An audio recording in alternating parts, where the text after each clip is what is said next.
September 1988, a man sat in a departure lounge at Milan's Linate airport, waiting for a flight home. He was tired. He had just watched his team win another Formula One race, the 12th win of the season out of 16 races. By any measure, it had been a perfect year. But sitting in that airport, surrounded by strangers, he wasn't thinking about the championship. He was thinking about a car that didn't exist yet. He pulled out a piece of paper and he started drawing. What he sketched that evening on a scrap of paper in a drab Italian airport would become the most celebrated road car ever built. A car that nobody believed was possible. A car that held the record for the fastest production car in the world for 11 straight years. A car that engineers today, 30 years later, still study like a holy text. This is the true story of the McLaren F1 and the obsessive, rule-breaking, slightly mad man who built it. His name was Gordon Murray. If you follow motorsport, you know that name. If you don't, here's the short version.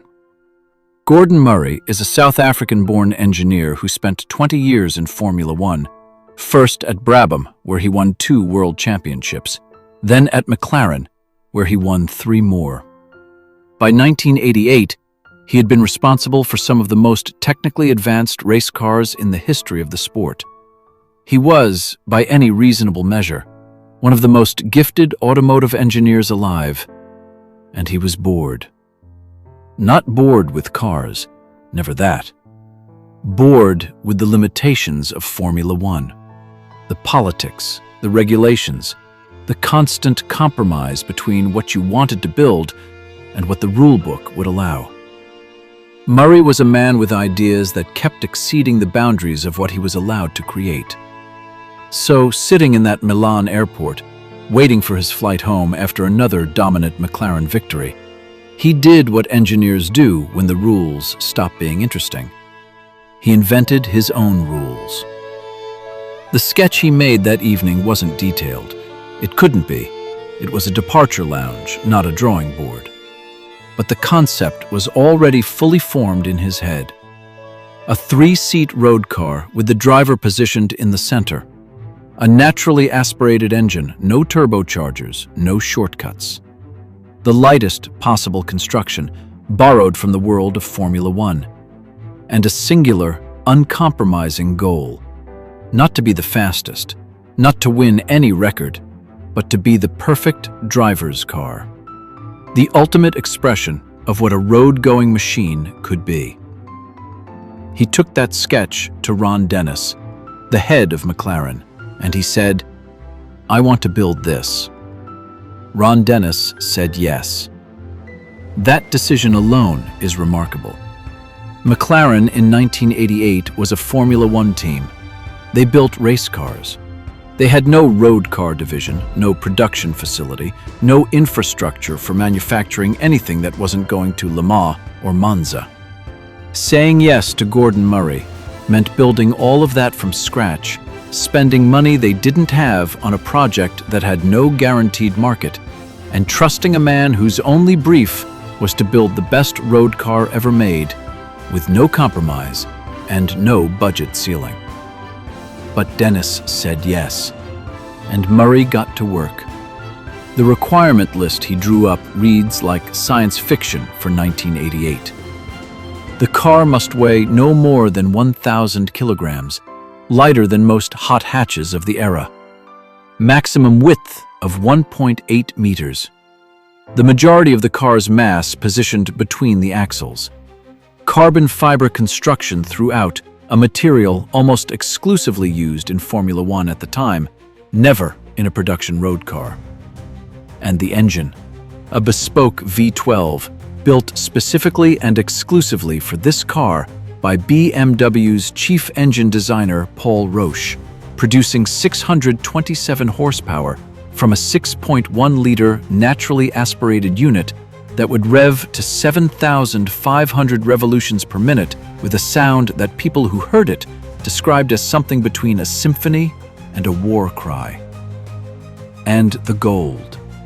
Murray specified that the engine bay be lined with 9,000 pounds worth of gold leaf. Not for aesthetics, but for heat management. Gold reflects thermal radiation better than any other practical material at that specification level. Every single detail on the McLaren F1 existed for a reason. Nothing was decorative. Everything was engineering. When people heard about the project, the reaction was almost universally some version of, "This is impossible. You cannot build a car that light, that capable, with those specifications, in production form, road legal, that ordinary people can drive to the shops. It cannot be done." Gordon Murray had heard that before. He found it motivating rather than discouraging. Development took 4 years. From that sketch in Milan in 1988 to the car being unveiled at the Monaco Grand Prix in 1992, 4 years of solving problems that had never been solved before, inventing solutions that had never been needed before, and building things that had simply never existed in a road car. The carbon fiber monocoque chassis, the structural spine of the car, was the first ever used in a production road car. Everything Murray knew from building Formula One chassis went into it. Light, incredibly strong, designed to protect the driver in a way that steel construction simply couldn't match at the weight he was targeting. The 3-seat layout with the driver in the center, another first for a production car. Murray's reasoning was pure and practical. If you put the driver in the middle, you give them perfect visibility in every direction. You distribute the weight symmetrically, and you eliminate the compromise of building a car that handles correctly for a driver sitting offset to one side. Most supercars of the era handled beautifully, but only in one direction of corner. The F1's centered driving position meant it was a perfectly balanced machine, regardless of which way you turned. The engine, when Paul Roche finally delivered it, exceeded every target Murray had set. 627 horsepower. No turbos, no superchargers, no electronic assistance. Just displacement, engineering, and an obsessive attention to internal combustion. The engine bay that housed it was lined with gold. The gearbox behind it was a 6-speed manual, because Murray believed that a driver should feel every gear change, should be part of the mechanical process, not separated from it by electronics and automation. The total weight when the car was finished, 1,140 kilograms, slightly over Murray's original 1,000 kilogram target. He considered this a personal failure and has said so publicly. By the standards of every other car on the road in 1992, it was an engineering miracle. The McLaren F1 went on sale in 1992. The price? $1 million. In 1992. Only 106 were ever built. 64 road cars, the rest racing variants. Every single one had been spoken for before the first production car left the factory. The people who bought them and the waiting list to buy them included some of the wealthiest and most discerning car collectors in the world. You didn't just have to have the money, you had to be approved by McLaren as a suitable owner. Gordon Murray personally wanted people who would drive the car, not lock it in a garage. He considered a McLaren F1 that didn't get driven a personal insult. But here is the thing that makes the McLaren F1 story genuinely extraordinary. Murray never set out to build the fastest car in the world. He wanted the best car, the most satisfying, most capable, most honest driving experience money could buy. Speed was a consequence of achieving those goals, not the goal itself. When McLaren finally decided to remove the speed limiter and test the car's true top speed in 1998, the number it recorded was 240.1 miles per hour, 386 kilometers per hour. The fastest production car in the world, a record it held for 7 uninterrupted years, longer than any production car before or since. And Murray's response when he found out? He was reportedly largely indifferent. The number meant less to him than the feel of the car through a corner. The record eventually fell, as records do. In 2005, the Koenigsegg CCR recorded 242 miles per hour, barely faster than the F1, and built with a turbocharged engine, rather than Murray's naturally aspirated philosophy. Months later, the Bugatti Veyron pushed further still. The era of the billion-dollar hypercar had arrived, with manufacturers throwing enormous power and enormous weight at the problem of going fast. The Bugatti Veyron weighed 1,888 kilograms, 750 kilograms heavier than the McLaren F1. It needed 10 radiators to keep its W16 engine from destroying itself. Gordon Murray looked at these cars and saw the wrong answer being given to the right question. To this day, the McLaren F1 remains the fastest naturally aspirated production car ever built.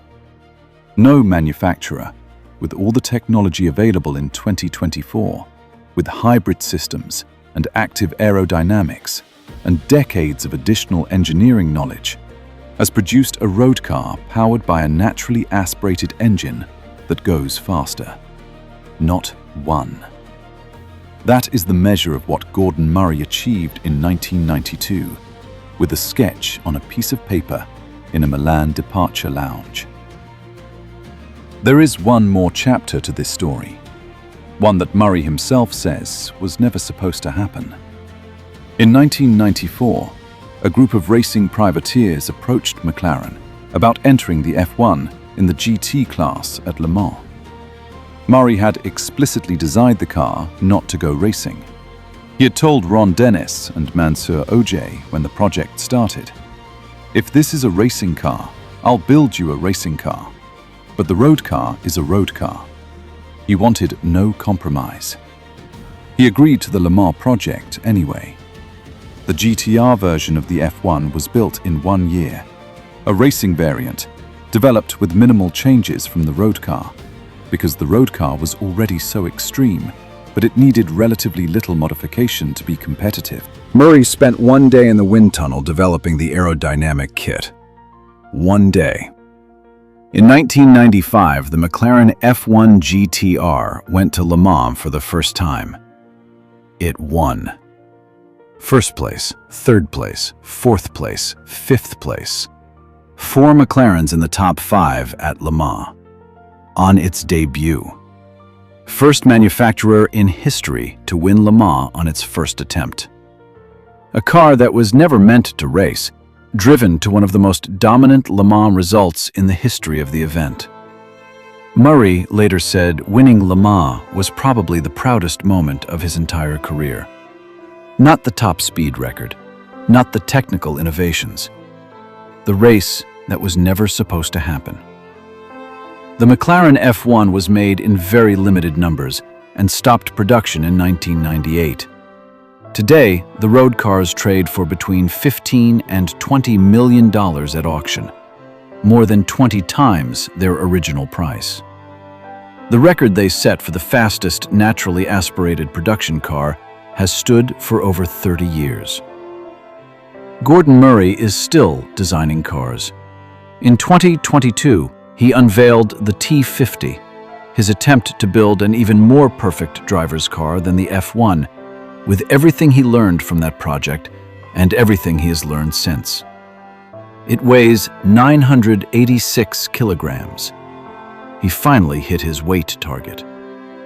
He designed the T50 the same way he designed the F1, starting from first principles, ignoring what other manufacturers were doing, asking only one question: what would the perfect driver's car be?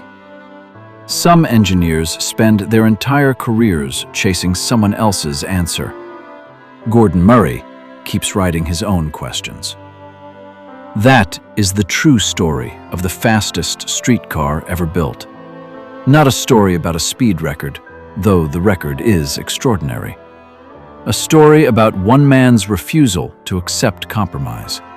His insistence that if you were going to build something, you should build the best possible version of it, regardless of what it cost, regardless of what people said was impossible, regardless of whether anyone had done it before.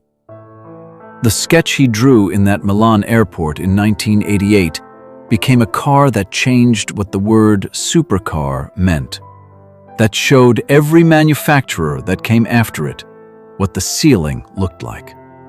And that still sits at the top of the rankings, not in spite of its age, but because of the relentlessness of the man who built it. If stories like this are the reason you love cars, subscribe to Cautiously. New video every Tuesday and Saturday. And drop a comment. Tell me, in your opinion, is the McLaren F1 still the greatest road car ever built? Or has something come along in the last 30 years that deserves the title? I genuinely don't know the answer. And I think that's the point.